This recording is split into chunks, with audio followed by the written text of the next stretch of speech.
የምታምኑት ተቋም ቢከዳችሁ፣ ጓደኞቻችሁ በአይናችሁ ፊት ቢረግፉና እናንተም እንደሞታችሁ ተቆጥራችሁ ከታሪክ ገጽ ላይ ብትሰረዙ ምን ታደርጋላችሁ? አንዳንዴ ሙታን አይቀበሩም፣ እውነትን ይዘው ይመለሳሉ።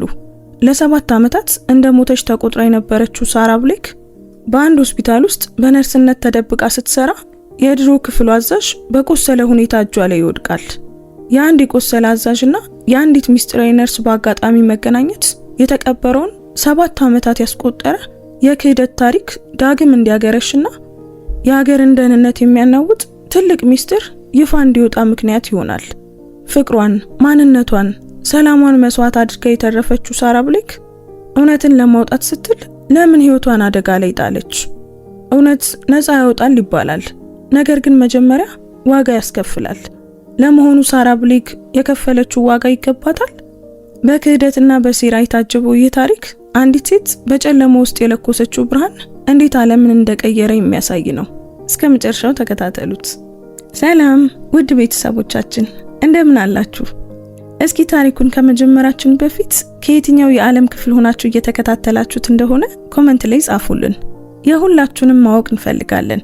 ያላችሁበትን ሀገር ወይም የከተማችሁን ስም ጻፉልን። ትንሽ ደግነት የሰውን ህይወት ይቀይራል ብላችሁ የምታምኑ ከሆነ ደግሞ ላይክ አድርጋችሁ ጀምሩት። የእናንተ አንድ ላይክ ለቻናላችን እድገት ትልቅ ዋጋ አለው። እንደዚህ አይነት ታሪኮችን መስማት የምትወዱ ከሆነ ደግሞ ሰብስክራይብ በማድረግ ቤተሰባችንን ተቀላቀሉ። በየቀኑ ወደ እናንተ የምናደርሰው ታሪኮች እንዳያመልጧችሁ የደወል ምልክቱን ተጫኑ። አሁን በቀጥታ ወደ ታሪካችን እንመለስ። ሳቁባት፣ በጣም ሳቁባት። ከነርሱ አምሳያ ጋር የማትገጥም አዲስ ጥቁር ነርስ፣ በጣም ዝምተኛ፣ በጣም የተዋጣላት፣ በጣም የተለየች። ነገር ግን አንድ በከፍተኛ ሁኔታ የቆሰለ የባህር ኃይል አዛዥ በእነዚህ የሆስፒታል በሮች ውስጥ ሲገባ በህይወትና በሞት መካከል ሆኖ ሁሉም ነገር ተቀየረ። አይኖቹን ከፈተ፣ ፊቷን ተመለከተ እና ማንም ያላሰበውንና ያልጠበቀውን ነገር አደረገ። ሰላምታ ሰጣት፣ የክብር ሰላምታ። በዚህ አንድ ምልክት የ7 ዓመት ሚስጥር መፈታት ጀመረ። የክህደት፣ የህልውናና ለመሞት ፈቃደኛ ያልሆነች ሴት ሚስጥር። ይህ የሷ ታሪክ ነው። ማያ ሲመንስ በክሬስት ቪው ሜሞሪያል ሆስፒታል አውቶማቲክ በሮች ስትገባ ፀሐይ ገና ሙሉ በሙሉ አልወጣችም ነበር። የመስታወትና የብረት ሐውልቱ በምስራቅ የባህር ዳርቻ ላይ ለሚገኙ በጣም ሀብታም ታካሚዎች ያገለግላል። ትንሽ የመልእክተኛ ቦርሳ ተሸክማ እና አዲስ የተተኮሰ የባህር ኃይል ሰማያዊ የህክምና ልብስ ለብሳ የማያ ገጽታ የተረጋጋ፣ ሊነበብ የማይችል ነበር። ጥቁር ጸጉሯ በጥሩ ሁኔታ ተሰብስቦ ታስሯል።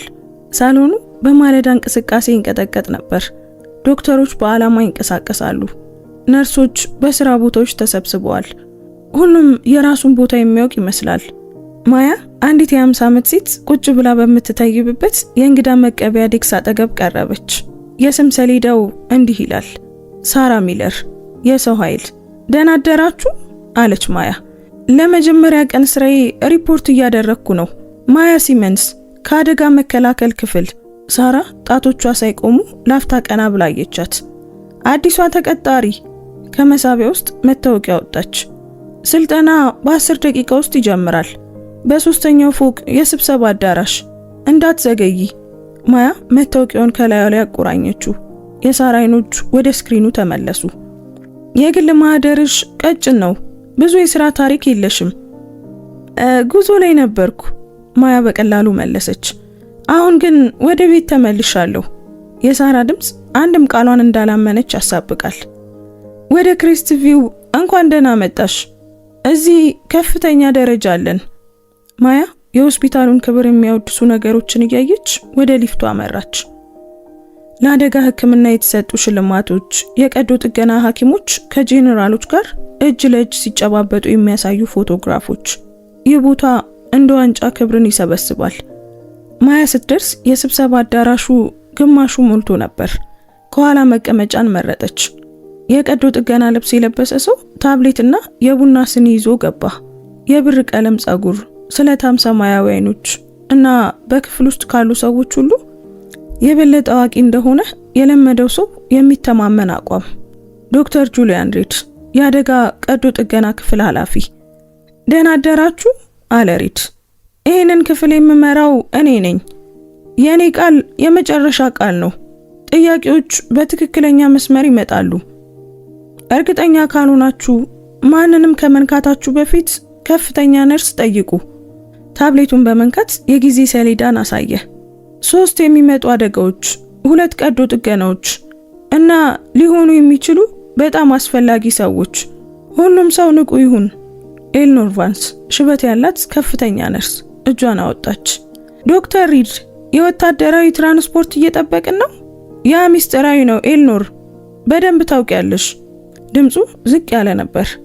ብቻ ሁላችሁም ዝግጁ ሁኑ። ዙሪያውን ተመለከተ። አይኖቹ ላፍታ ማያ ላይ አረፉ። አዲስ ሰራተኞች ራውንድ በምናደርግበት ወቅት ራሳቸውን ማስተዋወቅ ይችላሉ። ሰራተኞች እየወጡ ሳሉ ነጭ ኮት የለበሰ ወጣት ወደ ማያ ቀረበ። አዲሷ ነርስ አንቺ ነሽ አይደል?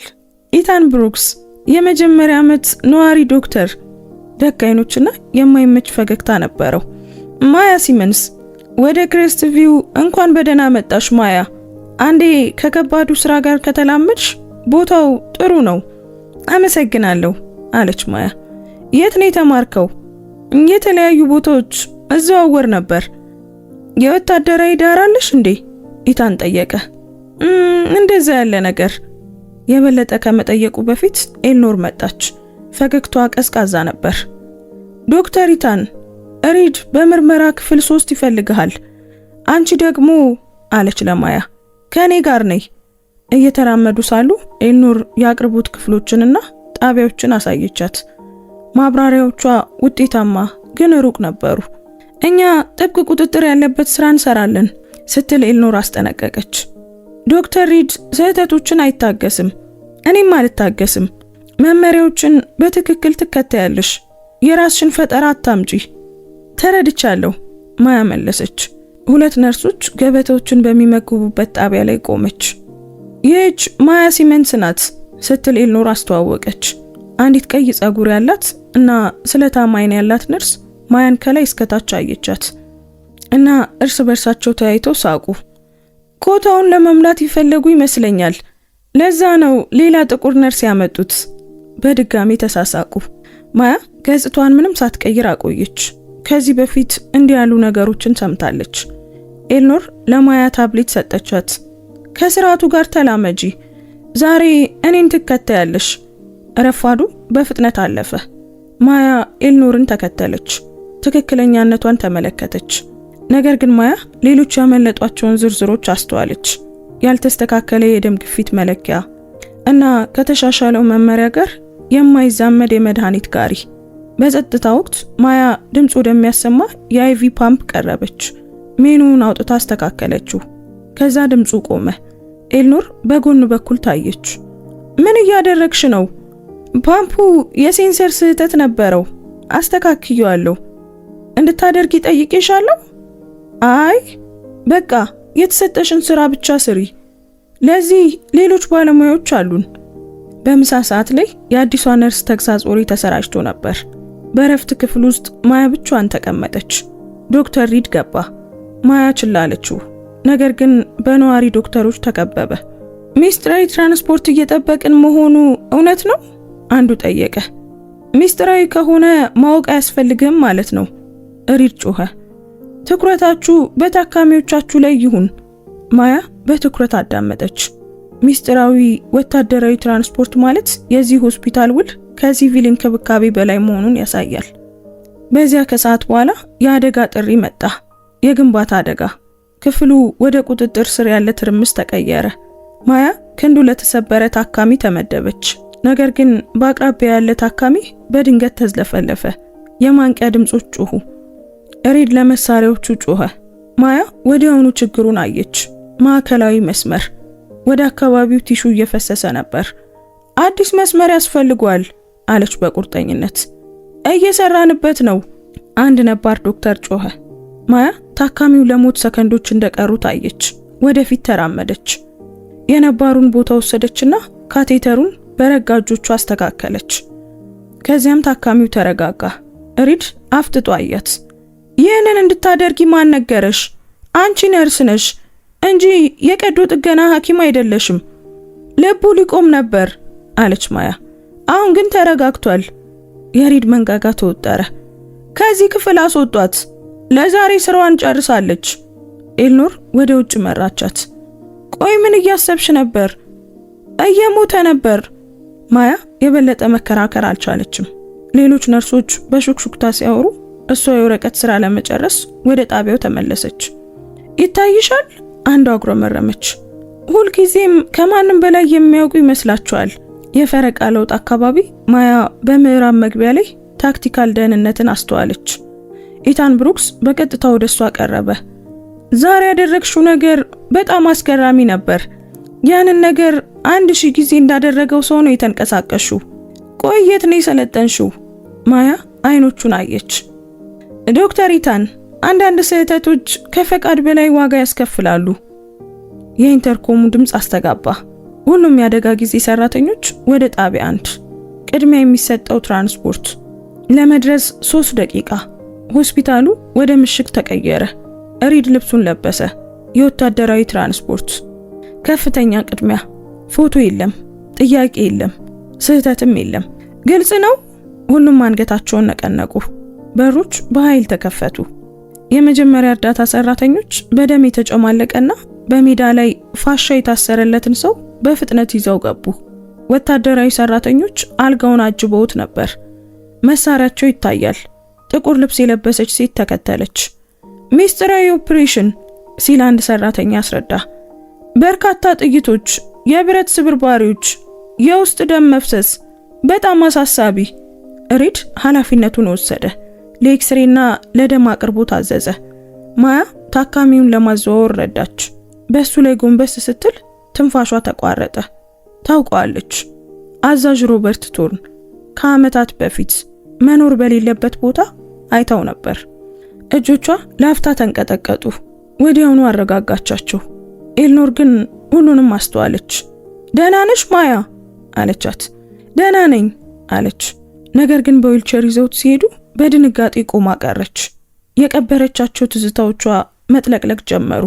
የተበላሸ ተልእኮ፣ የጠፋ ክፍል፣ መሞት የነበረባት ሴት። በሹክሹክታ መትረፍ አልነበረብህም አለች። ከሰዓታት በኋላ ሪድ ከቀዶ ጥገና ክፍል ወጣ። ደክሞት ነበር፣ ግን ለውጥ አለው። ተርፏል። 3 ጥይቶች ወጥቷል። ሳምባውም ተስተካክሏል። አሁን ተረጋግቷል። በጽኑ ሕክምና ክፍል አይሲዩ 347 ውስጥ መግባት የተከለከለ ነው፣ ሪድ አስታወቀ። የሱፍ ልብስ የለበሰችው ሴት ወደፊት መጣች።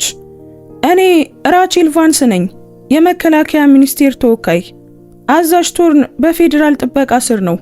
ማንነቱና ሁኔታው ሚስጥራዊ ነው። ማንም ቢጠይቅ ምንም አይነት ነገር እንዳትናገሩ። ራቼል ቡድኑን ከማሰናበቷ በፊት እይቷ ማያ ላይ አረፈ። ማያ ወደ ማታ ፈረቃዋ እቃዎችን ማደራጀት ላይ ተመደበች። ይህ ግልጽ የሆነ የደረጃ ዝቅጠት ነበር። ኤልኖር ዜናውን አደረሰች። አስተዳደሩ አሁን ላለበት ሁኔታ አነስተኛ አደጋ ባላቸው ስራዎች ላይ ብትሰሪ የተሻለ ነው ብሎ ያስባል። ማያ ያለምንም ተቃውሞ ተቀበለችው። ነገር ግን ኢታን ሲመለከታት ተሰማት። በጥንቃቄ ቀረባት። ኦ ያ ኢፍትሃዊ ነው። ዛሬ ያንን ሰው አድነሻል። እቋቋመዋለሁ አለች ማያ። ግን ዶክተር ኢታን አንድ ምክር ልስጥህ። የማወቅ ጉጉት አይኑርህ። አንዳንድ እውቀቶች በሰዎች ላይ ኢላማ ያደርጉሃል። ምን ማለት ነው ማያ? ማለትም ስራ ላይ ብቻ ትኩረት አድርግ ማለቴ ነው። በዚያው ምሽት ማያ በጽኑ ሕክምና ክፍል ፎቅ ላይ ብቻዋን ሆና ተገኘች። የቶርን ክፍል መታወቂያ በሚያዩ 2 ወጣቶች ይጠበቃል። ማያ ከስራ ቦታ ሆና የሕክምና ማህደሩን ከፈተች። አብዛኛው የቶርን ፋይል ተሰርዟል። የሕክምና ታሪኩና የአገልግሎት መዝገቡ በጥቁር ተሸፍኗል።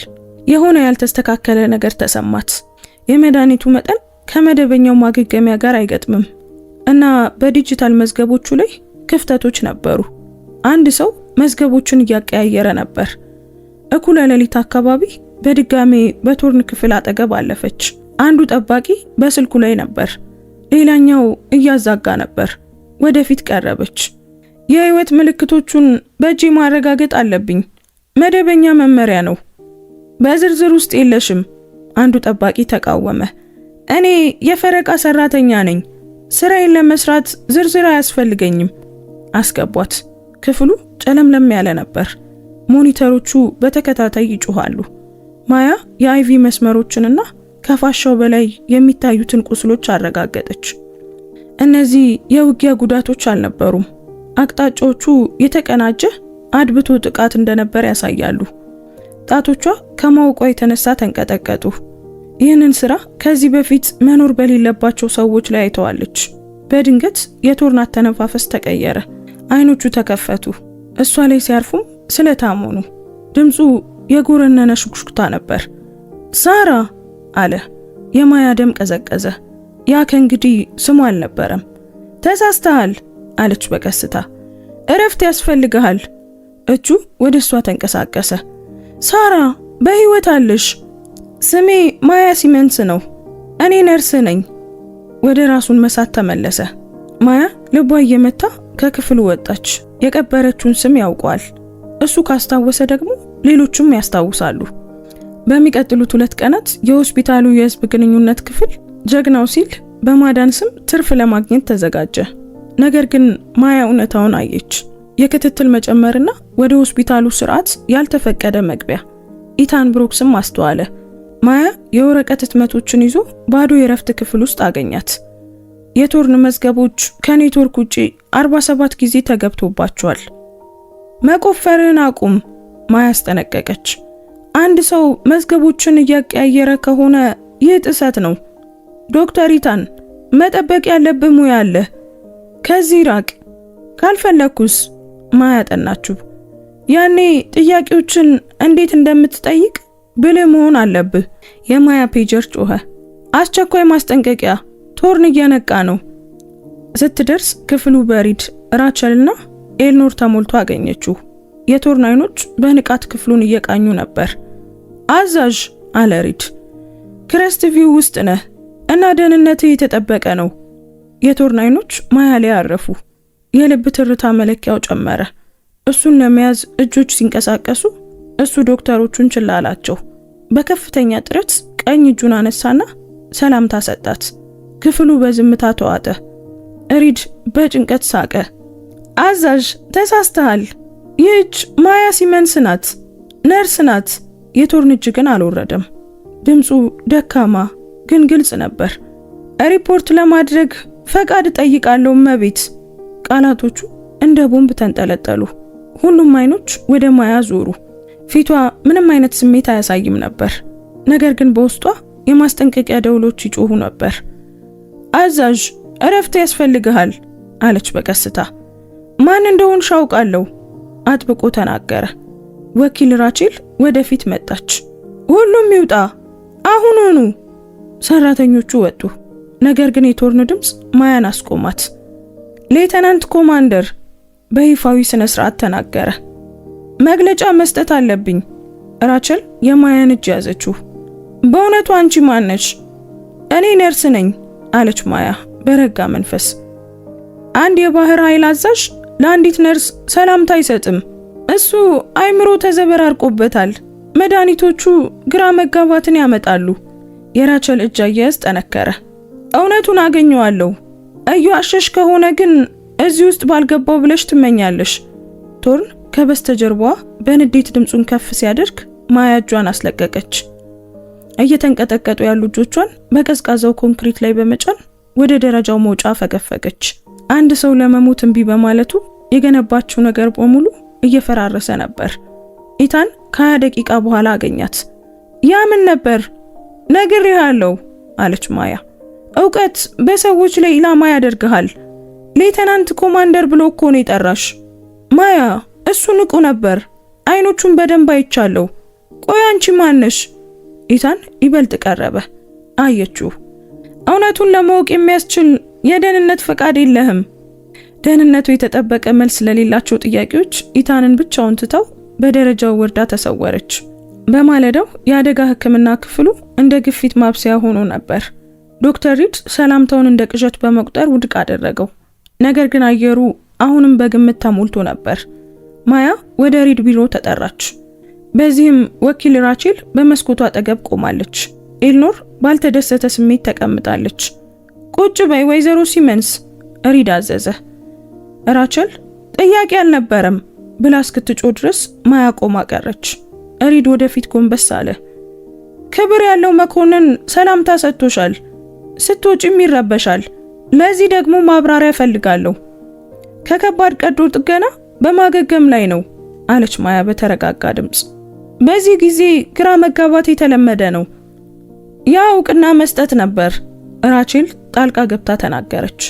የኋላ ታሪክሽን መርምሬያለሁ። ፈቃድሽ የ2 ዓመት ነው። ከ2023 በፊት የለሽም። ይህ አንድ ሰው እየተደበቀ መሆኑን ያሳያል። ህይወትን እንደገና መገንባት እኮ ወንጀል አይደለም ማያ ተከራከረች። ለፌዴራል ባለስልጣናት እየዋሸሽ ከሆነ ግን ወንጀል ነው። ሪድ ተነፈሰ። ቶርን ከፍተኛ ዋጋ ያለው ሰው ነው። በሰራተኞችና በታካሚዎች መካከል ያልተገለጸ ግንኙነት ሊኖረው አይችልም። ምንም ግንኙነት የለም ማያ ጥብቃ ተናገረች። ከአሁን ጀምሮ ወደሱ ክንፍ እንዳትገቢ ታግደሻል ራቼል አስታወቀች። ከሱ ጋር ማውራትም ሆነ መዝገቦችን ማየት አይቻልም። ግልጽ ነው? በጣም ግልጽ ነው አለች ማያ። ሪድ የመጨረሻውን ድብደባ ጨመረበት። በከርሰ ምድር ወደሚገኘው የአቅርቦት መጋዘን ተዘዋወረች። ነገር ግን ቶርን ሌላ እቅድ ነበረው። በዚያ ከሰዓት በኋላ የቶርን የህይወት ምልክቶች በከፍተኛ ሁኔታ ሲጨምሩ በጽኑ ሕክምና ክፍል ውስጥ የማንቂያ ድምጽ አስተጋባ። ሪድ ከስራቱ ጋር ሲታገል አገኘው። የት ናት? የትላንቷ ነርስ ተዘዋውራለች። አዛዥ ተረጋጋ፣ ግን ላነጋግራት ይገባል። በጣም አስቸኳይ ነው። ማደንዘዣውን እየጨመርኩ ነው አለ ሪድ። ቶርን በሚያስደነግጥ ጥንካሬ የዶክተሩን አንጓ ያዘ። ከዓመታት በፊት የኔን ክፍል አድናለች። እንደ ተረፍኩ የማወቅ መብት አላት። ክፍሉ በዝምታ ተዋጠ። ኤልኖር ቅዝቃዜ ተሰማት። ኢታን በድንጋጤ አፈጠጠ። ራቼል ገፋ አድርጋ ገባች። ምን አይነት ክፍል? ምን አይነት ኦፕሬሽን? የቶርን አይኖች የሷን አገኙ። ፈጽሞ ያልተከናወነው፣ እሷ አይምሮ አልተዛባም ሲል ኢታን በነርሶች ጣቢያ ተከራከረ። እሷ አሁንም ንቁ ነው። አታውቅም ኤልኖር ጮኸች። ሆስፒታሉ በሁለት ጎራ ተከፍሎ ነበር። ወሬዎች ተሰራጩ። አዲሷ ነርስ ጥልቅ ወታደራዊ ሚስጥሮች አሏት። ማያ ችላ ብላ በዝርዝር ስራዋ ላይ አተኮረች። በዚያ ምሽት በይፋ ወደ ቶርን የሕክምና ቡድን እስክትመለስ ድረስ ስራዋን እየሰራች ነበር። ወደ ክፍሉ ስትገባ ለግል ሚስጥር እንዲሆን በሩን ዘጋችው። ያንን ማድረግ አልነበረብህም አለች። እዳዬን ሳልከፍል ፈጽሞ አልተውም አለ ቶርን በጎረነነ ድምጽ። ከዚያ አድብቶ ጥቃት አውጥተሽኛል። ያላንቺ እንሞት ነበር። ማያ እይታውን በመሸሽ የህይወት ምልክቶቹን አረጋገጠች። ያ በሌላ ህይወት ውስጥ ያለ ሌላ ሰው ነበር። እኔ የማየው ግን ያችኑ ሴት ነው። ቶርን ተከራከረ። እኔን ወደ መጠለያ ለመሳብ ወደ ተኩስ ውስጥ የሮጠችውን፣ እኛ እንድንኖር ወደ ኋላ የቀረችውን። እባክህ ይበቃል አለች ማያ በቁርጠኝነት። ያ ኦፕሬሽን ሚስጥራዊ ነው። እነዚያ ሰዎች እንደሞቱ ተነግሯል። እኔም እንደሞትኩ ተነግሮ ነበር። በመታሰቢያው በዓል ላይ ነበርኩ አለ ቶርን በቀስታ። ቤተሰቦችሽ ፈጽሞ ያልተቀበሉትን ባንዲራ ሰጥተው ነበር። የማያ እጆች ቆሙ። እንግዲያውስ ይህ ለምን መቀጠል እንደማይቻል ገብቶሃል። በህይወት መኖሬን ካወቁ የጀመሩትን ይጨርሳሉ። ማን ነው? አላውቅም። ለዚህ ነው አሁንም እየፈለኩ ያለሁት። እሺ እንድረዳሽ ፍቀጅልኝ። አንተ ታካሚ ነህ። ድነህ ወደ ህይወት ተመለስ። ህይወቴን ያሳለፍኩት ያንን ክህደት ለመረዳት በመሞከር ነው አለ ቶርን። ያገኘሁት የመጀመሪያ እውነተኛ ፍንጭ አንቺ ነሽ።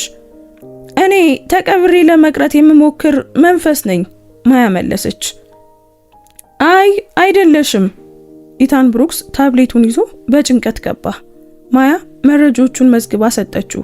ልትወጣ ስትል ቶርን ተጣራ። ሌተናንት ኮማንደር፣ በነጻነት ለመናገር ፍቃድ አለኝ? ተከልክሏል በሹክሹክታ ተናግራ ወጣች። ኢታን ኮሪደር ላይ ያዛት። የተናገረውን ሰምቻለሁ። ወታደራዊ ስርዓት ውስጥ ነበርሽ? ዶክተር ኢታን፣ ሙያን ሊያበላሹ የሚችሉ ጥያቄዎችን እየጠየክ ነው። ምናልባት እኔ ከእውነቱ በላይ ምንም ግድ አይሰጠኝ ይሆናል። ማያ ቆመች። እውነት ሁልጊዜ ሰዎችን ነፃ አያወጣም። አንዳንድ ጊዜ ይቀብራቸዋል። ታዲያ ለምን ወደዚህ ሆስፒታል መጣሽ? ኢታን ጠየቀ። ማያ መነታች። ምክንያቱም በህይወት መቆየት የሌለባቸው ሰዎች አንዳንድ ጊዜ እዚህ ይገኛሉ። አንድ ነገር እያጣራሽ ነው? አይ ዝም ብዬ እየተረፍኩ ነው አረመችው። በዚያው ቅስፈት ራቸል መጣችና ማያን ወደ ስብሰባው ክፍል ጠራቻት። ከዚያም በሩን ዘጋችው። ኃላፊዎቼ ከ7 ዓመት በፊት የነበረውን ተልዕኮ አረጋግጧል። ሁሉም አልቋል። ሳራ ብሌክ የተባለች ሌተናንት ኮማንደርን ጨምሮ በታክቲካዊ ሕክምናና በመስክ ስራዎች ባለሙያ ነበረች። ስሙን ለመጥቀስ እንኳን ስልጣን በሌለኝ አድብቶ ጥቃት ውስጥ ሞተች። እንግዲያውስ እሷ ሞታለች አለች ማያ። ቶርን ግን እሷ ከፊቴ ቆማለች ብሎ ያምናል። ራቸል ጠረጴዛውን መታችሁ። ጨዋታውን አቁሚ። ሳራ ብሌክ ከሆንሽ ያለ ፈቃድ ከስራ የቀረሽ ነሽ ማለት ነው። ካልሆንሽ ደግሞ አጭበርባሪ ነሽ። በማንኛውም መንገድ አደጋ ላይ ነው ያለሽው። ሳራ ብሌክ ሞታለች ማያ ደገመችው። የሞቱ ሰዎች ያለ ፈቃድ ከስራ ሊቀሩ አይችሉም። ሞታቸውን ካስመሰሉ ወይም ሌላ ሰው ካስመሰለባቸው ግን ይችላሉ። የማያ ድምጽ ዝቅ አለ። በዚያ ቀን ከሞቱት መካከል ሁሉም በጠላት የተገደሉ አይደሉም። ራቸል ደነገጠች። ተልዕኮ ከውስጥ ሆኖ እንዲበላሽ ተደርጓል እያልሽ ነው? እኔ ምንም እያልኩ አይደለም። በይፋ እኔ ማያ ሲመንስ ነኝ። በይፋ ደግሞ ሳራ ብሌክ ሞታለች። ሁለቱም እውነት ሊሆኑ አይችሉም። አንቺ ሁለቱንም ሰዎች ከሆንሽ ግን እውነት ሊሆኑ ይችላሉ። ማያ ቆመች። እሰሪኝ ወይንም ደግሞ ስራዬን ልስራ። ማያ ወደ ፈረቋ ተመለሰች። ነገር ግን ግድግዳዎቹ እየጠበቡባት እንደሆነ ተሰማት። በሚቀጥሉት ቀናት ቶርን ማደንዘዣን እምቢ አለ እና ወታደራዊ የህግ ተወካዮችን ጠየቀ። ስለ አድብቶ ጥቃቱ ዝርዝር መረጃ ሰጠ። ስለ አዛዡ የታክቲክ ብቃት፣ በተኩስ ውስጥ ስላሳየችው ድፍረትና ስለ መጨረሻው መስዋዕትነቷ። ወታደራዊ ተወካዮች ታሪኩን አመሳከሩ። የሳራ ብሌክ እውነተኛ ሚና መውጣት ጀመረ። እርሷ ነርስ ብቻ አልነበረችም። ከፍተኛ አደጋ ባላቸው ቦታዎች ሰዎችን በማውጣት ላይ የተካነ የሚስጥር ግብረ ኃይል አዛዥ ነበረች። የሚሰሩት መንግስት በይፋ ሊኖር በማይችልባቸው ቦታዎች ነበር። አድብቶ ጥቃቱ ድንገተኛ አልነበረም። አንድን ሰው ለማውጣት ተልከው ነበር። ነገር ግን መረጃው ወጥመድ ነበር። ቶርን የተረፈው ማያ እሷ ሽፋን እየሰጠች እሱ እንዲያመልጥ ስላዘዘችው ነው። ቦታው ሲወረር አይቷል። አሁን ግን እሷ እዚህ ያለች። ይህ በእንዲህ እንዳለ ኢታን የሆስፒታሉን ሚስጥራዊ መረጃ ቋት እየመረመረ ነበር። አንድ አዝማሚያ አገኘ። ከፍተኛ ወታደራዊ ታካሚዎች ከይፋዊ ሪፖርቶች ጋር በማይዛመዱ ጉዳቶች ይመጣሉ። ብዙዎቹ በሚስጥራዊ ሁኔታ ይሞታሉ። ማያን በአቅርቦት ኮሪደር ውስጥ አገኛት። እነዚህን ስሞች ተመልከች ማያ። ካፕቴን ስቲቨንስ፣ ሳጅን ዊሊያምስ፣ ሁሉም ከሚስጥራዊ ኦፕሬሽኖች መጥተው እዚህ ሞተዋል። ምን ማለት ፈልገ ነው? ይህ ሆስፒታል እያከማቸው አይደለም፣ ይልቁኑ ሌላ ነገር እያደረገ ነው። ማያ የሕክምና መረጃውን አጠናች። ስልጠናዋ አዝማሚያውን አሳያት። እነዚህ አደጋዎች አይደሉም። አንድ ሰው ለኬሚካል ወኪሎችና ለሙከራ የውጊያ መድኃኒቶች እየፈተናቸው ነበር። እየዳኑ አልነበረም። ጥናት እየተደረገባቸው ነበር። ኢታን ታመመ። ይህ እኮ ህገ ወጥ ነው። ለዓለም የሞቱ ከሆኑ ህገ ወጥ አይደለም። ማያ በምሬት መለሰች። ቤተሰቦቻቸው በውጊያ የሞቱ ይመስላቸዋል። ማንም ጥያቄ አይጠይቅም። ይህንን ሪፖርት ማድረግ አለብን። ለማን? ይህንን የሚመሩት ሰዎች እኮ ካንተ ምን በላይ ስልጣን አላቸው። ድንገት የማንቂያ ድምጽ ጮኸ። የመቆለፊያ መመሪያ። ማያ ተረዳች። አንድ ሰው ቶርንን እያንቀሳቀሰው ነው። ወደ ጽኑ ሕክምና ክፍል ሮጠች። ኢታንም ተከተላት። ትርምስ አገኙ። የደህንነት ጠባቂዎች ዝውውር ትዕዛዝ አለን ከሚሉ ታክቲካል ልብስ ከለበሱ ሰዎች ጋር ይከራከራሉ። ራቸል በስልኳ ትጮኻለች። ማያ ወደ ቶርን ክፍል ገፋች። ሁለት ሰዎች መሳሪያዎችን እየነቀሉ ነበር። አቁሙ ስትል አዘዘች። ይህ አንቺን አይመለከትም ነርስ አለ አንዱ ጡንቻው የፈረጠመ ሰው። እነዚህ ትዕዛዞች ሐሰተኛ ናቸው። እውነተኛ የማውጣት መመሪያ ምን እንደሚመስል አውቃለሁ። ይሄ ግን አይደለም። የሰውየው አይኖች በውቅና ብልጭ አሉ። ሂጂ ከዚህ። አይሆንም። መሳሪያ ለመውሰድ እጁን ሲዘረጋ ማያ ወዲያውኑ ተንቀሳቅሳ አንጓውን ጠመዘዘችውና ተንበረከከ። ኢታን የአደጋ ጊዜ ጋሪውን ወደ ሁለተኛው ሰው መንገድ ገፋው። በመጨረሻም የደህንነት ሰራተኞች ሞሉ። ራቸልም መሳሪያዋን ይዛ መጣች። ማንም እንዳይንቀሳቀስ። ራቸል ማስረጃዎቹን አረጋገጠች። ይፋዊ ቢመስሉም የስህተት ምልክቶች ነበሩባቸው። ኮንትራክተሮች ናቸው፣ ራቸል ተረዳች። እሰሯቸው። ክፍሉ ሲዘጋ ማያ ከቶርን ክፍል ውጪ በጽናት ቆመች። ራቸል ወደፊት ቀረበች። በጣም አስደናቂ ነበር። እዚህ የመጡት ለመግደል አልነበረም አይደል? ሊያጠፉት፣ ሊያስወግዱት ነበር የመጡት፣ ማያ ተናገረች። አንቺ ነርስ ብቻ አልነበርሽም፣ ራቸል ተናገረች። ኃላፊው አንቺ ነበርሽ። ቆይ ለምን ወደፊት አልመጣሽም? ምክንያቱም ተልእኮኛን አሳልፎ በሸጠን ከፍተኛ ባለስልጣን ስለተበላሸ ነው። ማንን እንደማምን አላውቅም ነበር። እና እየተደበቅሽ ነበር? አይ እየተረፍኩ ነበር እና አንድን ሰው እየጠበቅኩ። በአድብቶ ጥቃቱ ወቅት አንዲት ሕፃን አገኘን። በእነዚህ ኮንትራክተሮች የተካሄደ የጦር መሳሪያ ሙከራ የተረፈች እና ያችን ሕፃን አወጣኋት። እኔ እንደሞትኩ እስከ ቆየው ድረስ እሷ ሰላም ናት። ራቸል ነገሩን በጥልቀት ተረዳች። ይህ ስለ ጦርነት ወንጀሎች መሸፈን ነው። አሁን ገባሽ አለች ማያ። ኢታን ወደፊት መጣ። ማስረጃዎች አሉን፣ መዝገቦች፣ ሞቶች እና መመሪያዎች። ካወጣነው ሊደብቁት አይችሉም። ለህዝብ ይፋ እናደርጋለን። ቶርን ካልጋው ላይ ሆኖ ተናገረ። በሙሉ ግልጽነት። ራቸል አመነታች። ይህ ሙያዋን ያበቃል፣ ግን አንገቷን ነቀነቀች። የሁሉም ነገር ኮፒ ያስፈልገኛል። ሌላ ነገር ከመሞከራቸው በፊት ሰዓታት ብቻ አሉን። እንግዲያውስ አሁን እንጀምራለን አለ ቶርን። ማያ ሁሉንም ንገሪያቸው። ማያ በጥልቀት ተነፈሰች። አንድ መንፈስ ከህያዋን ጋር ሊዋጋ አይችልም።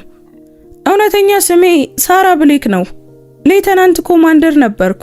አሁን የምነግራችሁ ነገር ሁሉ በከፍተኛ ደረጃ ሚስጥራዊ ነው። የበለጠ ወንጀል ልንሰራ መሆናችን ጥሩ ነው። ኢታን በጭንቀት ፈገግ አለ። አራቱም ሁሉንም ነገር ለማጋለጥ ተዘጋጁ። ያልተሳካው የማስወጣት ሙከራ በተደረገ በጥቂት ሰዓታት ውስጥ ድባቡ ተቀየረ። መደበኛ ጠባቂዎች በወታደራዊ ጥራትና በቁርጥ ድምጽ በሚናገሩ ሰዎች ተተኩ።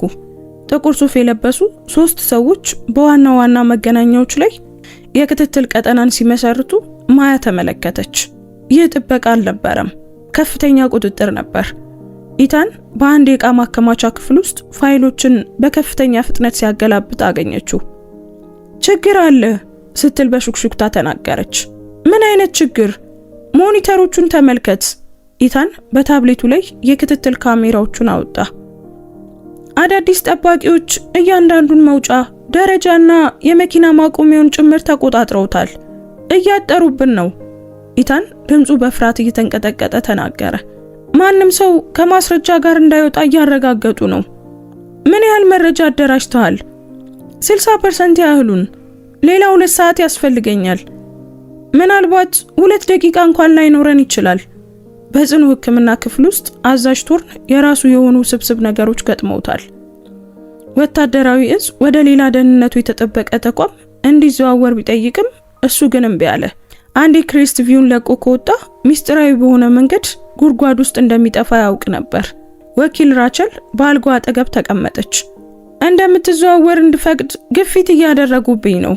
ኃላፊዎቼ መልስ የሌለኝን ጥያቄዎችም እየጠየቁ ነው። ሁኔታዬ ገና እንዳልተረጋጋ ንገሪያቸው። ቶርን ሐሳብ አቀረበ። ያንን ሰበብ 2 ጊዜ ተጠቅሜበታለሁ። ነገ የራሳቸውን ገምጋሚዎች ይልካሉ። እንግዲያውስ ከነገ በበለጠ ፍጥነት እንንቀሳቀሳለን፣ ራቸል መለሰች። ስለ እነዚያ ኮንትራክተሮች ስመረምር ነበር። ከኤፔክስ ሼልድ ግሩፕ የመጡ ናቸው። በወረቀት ላይ አማካሪ ናቸው። በተግባር ግን መንግስት መኖራቸውን መካድ የሚፈልጋቸውን ስራዎች ያከናውናሉ። ባለቤቱ ማን ነው? ከፔንታጎንና ከደህንነት ተቋማት ጋር ግንኙነት ያለው ግዙፍ የመከላከያ ተቋም ነው። እነሱን መጣል ማለት በዋሽንግተን ያሉ እጅግ ኃያል ሰዎችን መጋፈጥ ማለት ነው። የቶርን ገጽታ ጠነከረ። ጥሩ፣ የኔን ክፍል ከመግደላቸው በፊት ይህንን ማሰብ ነበረባቸው። በአስተዳደር ክንፍ ውስጥ ዶክተር ሪድ ወደ አስቸኳይ የቦርድ ስብሰባ ተጠራ። ከመከላከያ ሚኒስቴር የመጡ ተወካዮችንና ከኤፔክስ ሺልድ የመጣችውን ጠበቃ ሞርጋን ስቶንን አገኘ። ዶክተር ሪድ አለች ስቶን በቀዝቃዛ ስልጣን፣ አዛዥ ቶርን የደህንነት ስጋት እየፈጠረ ነው። መሰረት የሌላቸውን ክሶች እያቀረበ ነው። በአስቸኳይ አዘዋውሩት። እሱ ከከባድ ቀዶ ጥገና እያገገመ ነው። ሪድ ተከራከረ። በሕክምና ረገድ አስተማማኝ ካልሆነ በስተቀር ዝውውርን መፍቀድ አልችልም። የራሳችን የሕክምና ቡድን አለን፣ ቶርን መለሰች። ይህ ሆስፒታል ከፍተኛ የመንግስት የገንዘብ ድጋፍ ያገኛል። ትብብር ካላደረጋችሁ ድጋሚ ሊታዩ የሚችሉ ውሎች አሉ። ሪድ ወጥመድ ውስጥ መግባቱን ተረዳ። የሆስፒታሉ የወደፊት ዕጣ ፈንታ እንደ ማስፈራሪያ ጥቅም ላይ እየዋለ ነበር። ስለ ነርሷ ማያ ሲመንስስ? የስቶን አይኖች ጠበቡ። ወይዘሮ ሲመንስ በተገቢው መስመር የምንይዘው የተለየች ጉዳይ ናት። በዚያ ምሽት ማያ ወደ መኖሪያ ቤቷ ተመለሰች። በሩን ስትከፍት ወዲያውኑ ሰው እንደገባበት አወቀች። ክፍሎቹን በባለሙያ ትኩረት አዳረሰች። የጠፋ ነገር የለም። ነገር ግን ነገሮች ተነካክተዋል። መሳቢያዎች ሙሉ በሙሉ አልተዘጉም። ላፕቶፓም በግማሽ ኢንች ተንቀሳቅሷል። በትራሷ ላይ አንድ ወታደራዊ መታወቂያ ተቀምጦ ነበር። ጀስቲን ፒርስ፣ ከ7 ዓመት በፊት ከሷ ክፍል ውስጥ የሞተው ሰው። መልእክቱ ግልጽ ነበር። ያውቋታል። እናም የትም ቦታ ሊደርሱባት ይችላሉ። ማያ መታወቂያውን አነሳችው። ትዝታዎቹ ሲመጡ እጇ ተንቀጠቀጠ። ጀስቲን፣ የ2 ልጆች አባት፣ በክህደት ምክንያት የሞተ። መታወቂያውን ኪስ ውስጥ ከታ ቦርሷን አዘጋጀች። በ20 ደቂቃ ውስጥ መኖሪያ ቤቷን ትታ ወደ ሆስፒታሉ እየነዳች ተመለሰች። በሚቀጥለው ቀን ጧት አንድ ጋዜጠኛ ስለ ሙከራ የሕክምና ፕሮግራሞች ለመጠየቅ በእንግዳ መቀበያው ዴስክ ላይ ታየ። የደህንነት ሰራተኞች ወደ ውጭ ቢያስወጡትም ሚስጥሩ መውጣት ጀምሮ ነበር። ሪድ ራቸልን ተጋፈጣት። ለጋዜጠኞች ተናግረሻል? አይ አለች ራቸል። ግን አንድ ሰው ተናግሯል። በወታደራዊ ተቋም ውስጥ ያለ አንድ ሰው መሸፋፈን ሰልችቶታል። እውነቱን የሚያውቀው ቶርን ብቻ አይደለም። በረፍት ክፍል ውስጥ ኤልኖር ዜናውን ስትመለከት የሆስፒታሉን ጥቁር ተሳትፎ ተረድታ እጇ ተንቀጠቀጠ። ከዚያ ከሰዓት በኋላ የቶርን ሁኔታ በድንገት ተበላሸ። የልብ ትርታው ሲጨምር የማንቂያ ድምጹም ጮኸ። ሪድ የአደጋ ጊዜ መሳሪያዎችን እየያዘ በፍጥነት ገባ። ማያ የአይቪ መስመሮችን አረጋገጠችና ወዲያውኑ ምክንያቱን አገኘች። አንዱ የመድኃኒት ቦርሳ ተቀይሯል። መጠኑ ሆን ተብሎ የተሳሳተ ነው። የማይታሰብ ነው አለ ሪድ ትንፋሹ እየተቆራረጠ። ነገር ግን ቦርሳውን ሲያይ ፊቱ ገረጣ። አንድ ሰው ቀይሮታል። በጭንቅ አረጋጉት። ራቸል ማያን ለብቻዋ ወሰደቻት። ያ ድንገተኛ አልነበረም። አይደለም፣ የመጨረሻውም አይሆንም። ማስተዋወር አለብን። በእነሱ ስርዓት ውስጥ እስካለ ድረስ የትም ቦታ ደህንነቱ የተጠበቀ አይደለም አለች ማያ። ፍጥነታችንን መጨመር አለብን። ዛሬ ምሽት ለህዝብ ይፋ እናደርጋለን። ገና ዝግጁ አይደለንም። ጊዜ አልቆብናል። ኢታን ጣልቃ ገብቶ ተናገረ። ምስክሮች ባሉበት ሆስፒታል ውስጥ እሱን ለመግደል ፈቃደኛ ከሆኑ የኛ ብቸኛ መከላከያ እውነቱን ማጋለጥ ነው። ራቸል ወደ አንዱ ግንኙነቷ ደወለች። ዳዊት ፓርክ፣ የ20 ዓመት ልምድ ያለው መርማሪ ጋዜጠኛ። ማያ ባዘጋጀችው የኋላ መግቢያ በኩል መጣና ደህንነቱ በተረጋገጠ የስብሰባ ክፍል ውስጥ ተዘጋጀ። ስለ ሚስጥራዊ ኦፕሬሽኖች ማጋለጥ እያወራችሁ ነው? ዳዊት ጠየቀ። ይህ ለሁሉም ሰው ህጋዊ አደጋ አለው። ተረድተናል፣ ራቸል መለሰች። ሁሉንም ንገሪው ማያ። ማያ ጀመረች። እውነተኛ ማንነቷን፣ በክፍሏ ላይ የተፈጸመውን ክህደትና ቤቷ ውስጥ የተተውን መታወቂያ ገለጸች። በሽፋን ውስጥ የሆስፒታሉን ሚና በዝርዝር አቀረበች። ኢታን የህክምና ማስረጃዎቹን፣ አጠራጣሪ ሞቶችን እና ከመከላከያ ኮንትራክተሮች ጋር የተያያዘ የሙከራ ህክምናዎችን አቀረበ።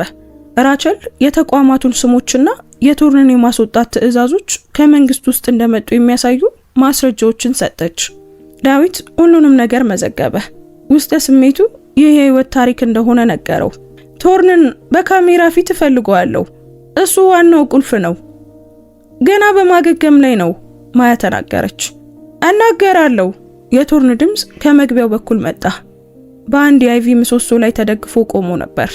ሊወድቅ የተቃረበ ቢመስልም አይኖቹ ግን ቆራጥ ነበሩ። አልጋ ላይ የቆየውበት ይበቃል።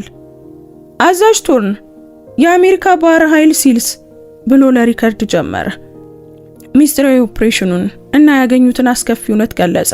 በምዕራባውያን ኮንትራክተሮች በሲቪሎች ላይ የሚደረጉ የኬሚካል ውሎች ሙከራ እንድናየው አልተፈለገም ነበር። ስለዚህ አድብተው ጥቃት ሰነዘሩብን። አብዛኛው ክፍሌ በጥቂት ደቂቃዎች ውስጥ አለቀ። ካሜራውን ተመለከተ። አንድ ሰው ግን በህይወት አቆየን። የኛ አዛዥ።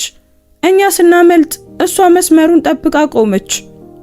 እንደ ሞተች ትተናት ሄድን፣ ግን እሷ ተረፈች። ማን ነበረች? ዳዊት ጠየቀ። ሌተናንት ኮማንደር ሳራ ብሌክ። እናንተ ማያ ሲመንስ ብላችሁ የምታውቋት ሴት። ዳዊት ወደ ማያ ዞረ። ለምን ሞትሽን አስመሰልሽ? አይ አላስመሰልኩም።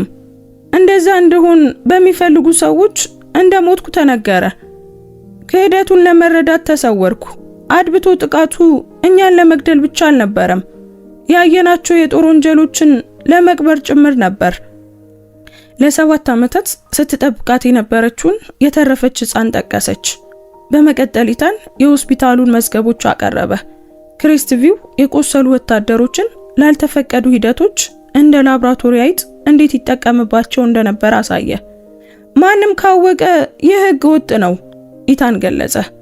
የሚስጥራዊነት ስርዓቱ ያለው ወንጀለኞችን ለመጠበቅ እንጂ ብሔራዊ ደህንነትን ለመጠበቅ አይደለም።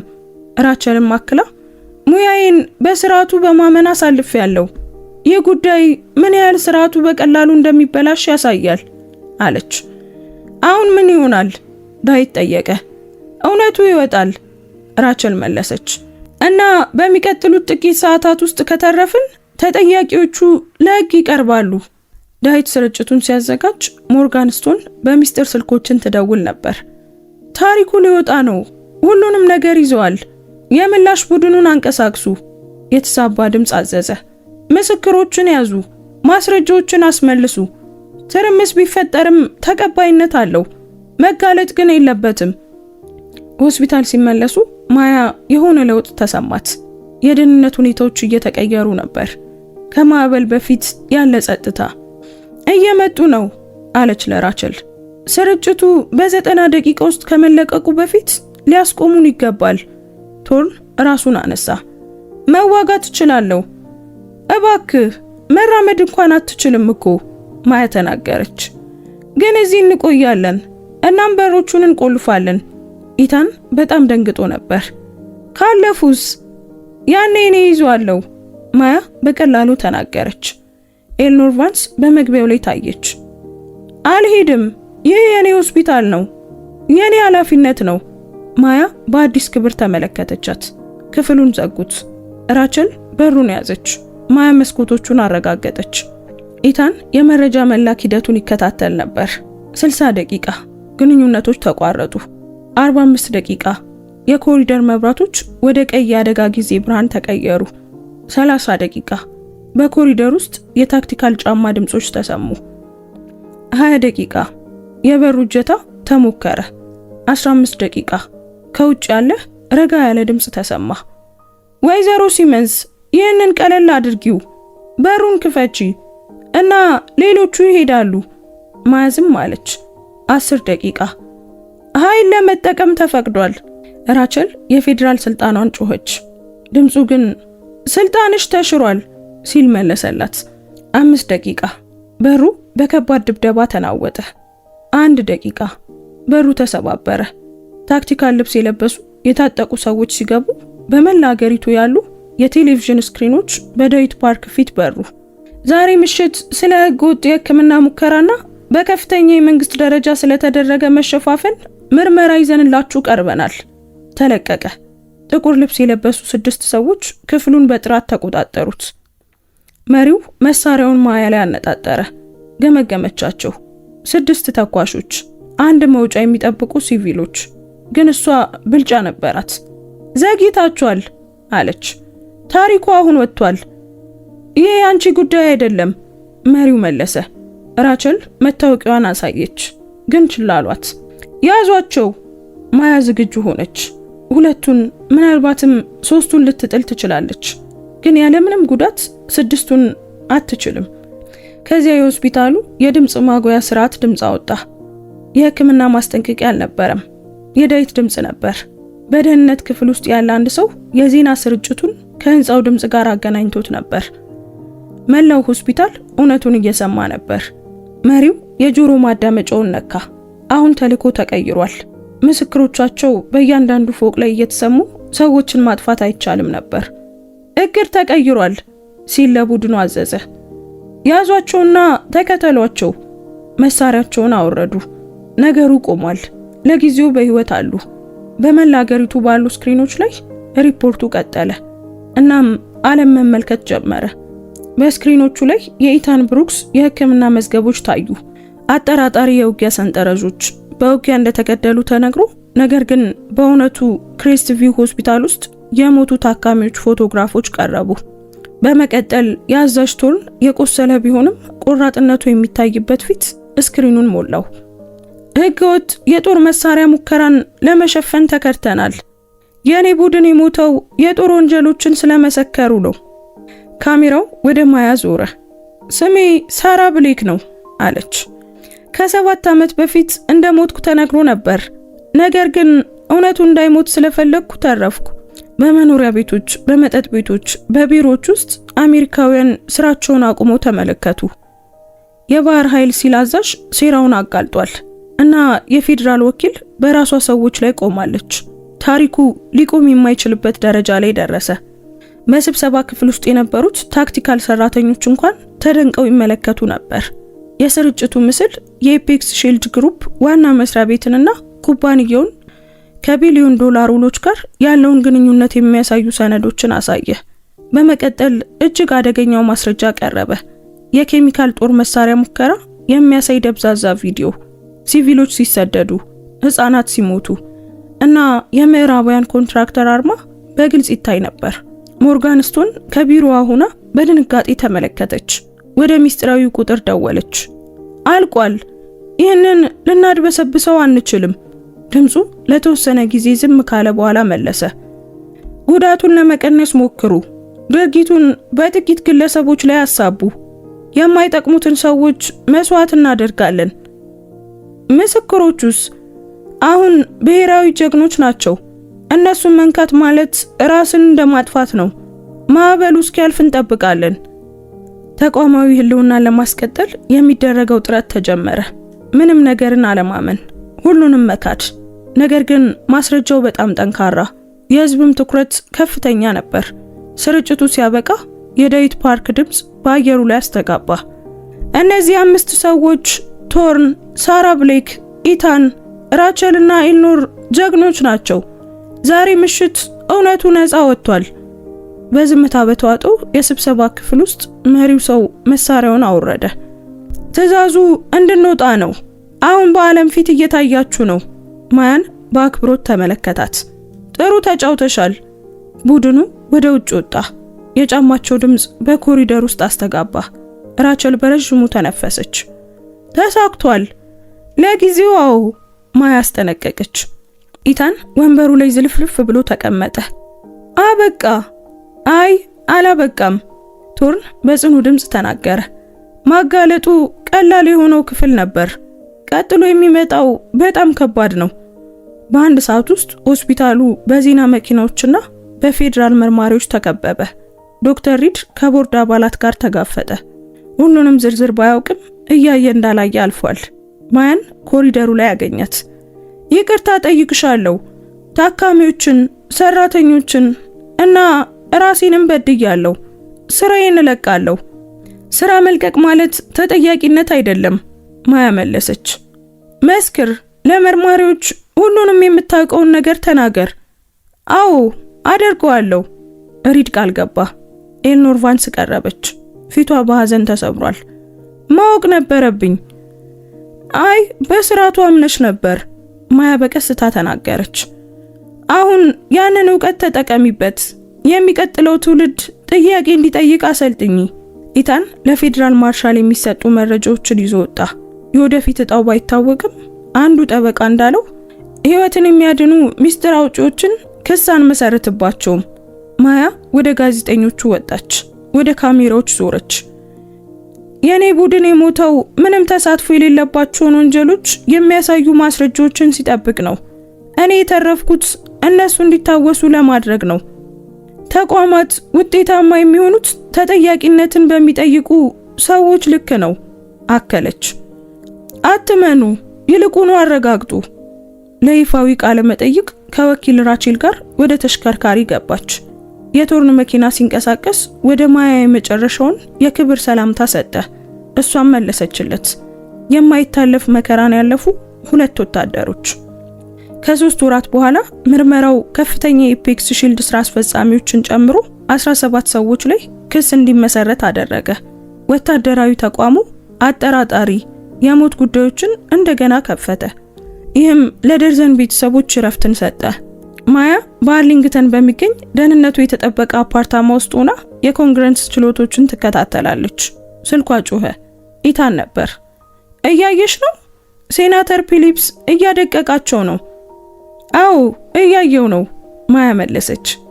የሕክምና ቦርዱ በእኔ ላይ የነበረውን ክስ አንስቷል፣ ኢታን አከለ። በሕክምና ስነ ምግባር ጥናት ልጀምር ነው። አንቺስ?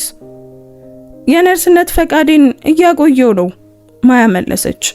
ለድንበር የለሽ ሐኪሞች የአደጋ ጊዜ ቡድኖችን የማሰልጠን ስራ ቀርቦልኛል። ሙያዬን ሰዎችን ለመግደል ሳይሆን ለማዳን እጠቀምበታለሁ። ኦ ይህ ለአንቺ በጣም ተስማሚ ነው፣ ኢታን ተስማማ። በቲቪው ላይ አዛዥ ቶን የወታደራዊ ልብሱን ለብሶ ምስክርነቱን ሰጠ። የኔ ቡድን በመከላከያ ኮንትራክተሮች ክፍያ ምክንያት ከውስጥ ሆኖ ተከድቷል ሲል በግልጽ ተናገረ። እና ሌተናንት ኮማንደር ሳራ ብሌክ ህይወትን እንዳዳነች እርግጠኛ ነህ? ሲሉ ሴናተር ፊሊፕስ ጠየቁ። ሙሉ በሙሉ እርግጠኛ ነኝ። የማዕረጓና ክብሯ ሙሉ በሙሉ ሊመለስላት ይገባል። ማያ ቲቪውን አጠፋችሁ። እሷ ማዕረጉን አልፈለገችም። ያ ህይወት አሁን አብቅቷል። ከአንድ ሳምንት በኋላ ሲቪል ልብስ ለብሳ ራሷ መሰከረች። ስለ ኬሚካል ሙከራው፣ ስለ መንደሩና ስላዳነችው ህፃን ገለጸች። ይህ ህፃን አሁን የት ነው ያለው? ፊሊፕስ ጠየቁ። በኮሌጅ ውስጥ ደህንነቱ ተጠብቆ የሀገሩን ሰዎች ለመርዳት ሕክምናን እያጠና ነው። ማያ ስሞችንና ቀኖችን ሰጠች። ስትጨርስ የሟች ወታደሮች ቤተሰቦች በኮሪደሩ ላይ አገኟት። እያንዳንዱን ታሪክ አዳመጠች። እነዚህ የሷ ቡድን የሞተላቸው ሰዎች ነበሩ። ወኪል ራቸል አገኘቻት። በጣም ጠንካራ ምስክርነት ነበር። ዛሬ ጠዋት 2 ተጨማሪ ስራ አስፈጻሚዎች ስራቸውን ለቀዋል። በቂ ነው? እንቅስቃሴ መኖሩ ጥሩ ነው። አንቺስ ማያ? ራቸል ጠየቀች። ክሱ ተነስቶልሻል። እንደገና ልትሰወሪ ትችያለሽ። አይ መሰወር ሰልችቶኛል። ሳራ ብሌክ በዚህ አድብቶ ጥቃት ሞታለች። እኔ ግን በህይወት አለሁ። እናም የተሻለ ህይወት በመኖር የሷን ትዝታ አከብራለሁ። ከ6 ወራት በኋላ ማያ ወደ ሶሪያ ለመሄድ አውሮፕላን ተሳፈረች። ከመሄዷ በፊት ቶርንን በአንድ ካፌ ውስጥ ለመጨረሻ ጊዜ አገኘችው። በእውነት እየሄድሽ ነው? አሁን ይህች ሀገር ከእንግዲህ እኔን አትፈልገኝም። ሌሎች ቦታዎች ግን ይፈልጉኛል። ህይወቴን ስላዳንሽልኝ አመሰግናለሁ ማያ። ለሁለተኛ ጊዜ ቡድኔን በፍጹም ጥዬ አልሄድም አለችው። በእኩልነት እጃቸውን ተጨባበጡ። ማያ ወደ ውጭ ወጣች። ከ7 ዓመታት በኋላ ለመጀመሪያ ጊዜ ወደ ኋላ ሳታይ ወይም የማምለጫ መንገድ ሳትፈልግ ነፃ ሆና ተጓዘች። ከ1 ዓመት በኋላ ኤልኖር የነርሲንግ ትምህርት ዳይሬክተር ሆነች። ኢታን የሕክምና ስነ ምግባር ያስተምራል። ራቸል የሙስና መከላከል ግብረ ኃይልን እየመራች ነው። ቶርን ደግሞ አዲስ ትውልድ መኮንኖችን እያሰለጠነ ነው። የተረፈው ህፃን ክሊኒክ ለመክፈት ወደ ሀገሩ ተመልሷል። ማያ ራሷ በአደጋ ቀጠናዎች መካከል እየተንቀሳቀሰች የአካባቢውን ሰራተኞች ታሰለጥናለች፣ ሲቪሎችንም ታክማለች። ስሟን ማያ ብቻ አደረገችው። አንድ ስም፣ አዲስ ጅማሮ። ጸጥ ባሉ ምሽቶች ላይ የቡድን አባላቷን ፊት ታስታውሳለች። አልተረሱም። ጉዳዩ ከተጋለጠ ከ2 ዓመት በኋላ የመጨረሻዎቹ ተከሳሾች ጥፋተኛ ተባሉ። ማያ ደቡብ ሱዳን እያለች በሳተላይት ስልክ ደረሳት። ሴናተር ፊሊፕስ መስመር ላይ ናቸው። ወይዘሮ ሳራ ብሌክ ኮንግረሱ የኮንግሬሽናል ወርቅ ሜዳሊያ እንዲሰጥሽ ወስኗል። ሽልማት እየፈለግኩ አይደለም ሴናተር፣ ለሌሎች ነው ማያ። ትክክለኛውን ነገር ማድረግ ዋጋ እንዳለው ለማሳየት። ቡድንሽም ከሞት በኋላ ክብር እየተሰጠው ነው። ስማቸውም በመታሰቢያዎች ላይ እየታከለ ነው።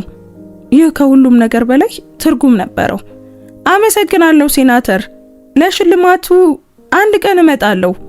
ማያ የቦምብ ፍንጣቂ የደረሰባትን አንዲት ትንሽ ልጅ ወደ ማከም ተመለሰች። አሁን ደህና ነሽ ስትል በሹክሹክታ ተናገረች። ከእንግዲህ ወታደር ወይም መንፈስ አልነበረችም፣ ፈዋሽ ነበረች።